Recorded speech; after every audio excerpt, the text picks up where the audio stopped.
అందరికీ నమస్కారం. నా పేరు కే వ్యోమన సాయి శాస్త్రి. నేను 6th క్లాస్ చదువుతున్నాను. మాది విజయవాడ కృష్ణా డిస్ట్రిక్ట్. ఇప్పుడు నేను సేవ్ వాటర్ గురించి చెప్పబోతున్నాను. మన సకల జీవకోటికి అవసరమయ్యేది నీరు. మనకు 97% సముద్రంలో నీరు ఉంటుంది, కానీ మనకి మంచి నీరు 3%. మనకు తెలియకుండానే మనం నీరుని వేస్ట్ చేస్తున్నాం. ఎలాగంటే మన స్నానం చేసేటప్పుడు షవర్ వదిలేయడం, అంట్లు తోమేటప్పుడు, బట్టలు ఉతికేటప్పుడు, బ్రష్ చేసినప్పుడు ఇట్లా వదిలేస్తున్నాం. మన అవసరం అయిపోయినప్పుడు ట్యాప్ను కట్టేద్దాం. ఎందుకంటే ఒక్క సెకండ్కి 3.5 లీటర్స్ నీళ్ళు లీకేజ్ అవుతున్నాయి.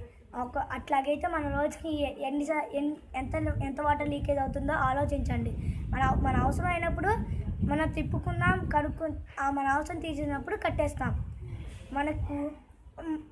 ఇప్పుడు కొత్తగా కట్టే భవనాలలో మనం వాడేసిన నీళ్ళు మొక్కలకి వెళ్ళడం, మనం వాడేసిన నీళ్ళు మొక్కలకి పోయడం, ఫ్లోర్ కడగడం వంటివి చేయాలి. అప్పుడు మనం కొంత % అయినా వాటర్ని సేవ్ చేసినట్టు అవుతుంది.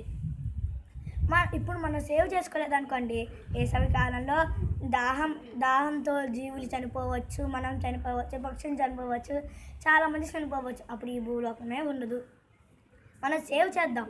అప్పుడు వేసవికాలం వచ్చినప్పుడు మనకి ఉపయోగపడుతుంది. మన పిల్లలకి, మన తరతరాలకు ఉపయోగపడుతుంది. దీంట్లో ఒకటి గమనించే విషయం ఉంది. మనం ఎప్పుడూ ఒక్క చిన్న డ్రాప్ కూడా వేస్ట్ చేసామో మనకు ప్రాబ్లం అవుతుంది. కాబట్టి ఫ్రెండ్స్, మనం మనసు విప్పి ఆలోచిద్దాం. అప్పుడు డ్రైనేజీ వాటర్ అనేది కూడా ప్యూర్ వాటర్ చేసుకుని మనం తాగొచ్చు. Save every drop, save water, save earth. Thank you.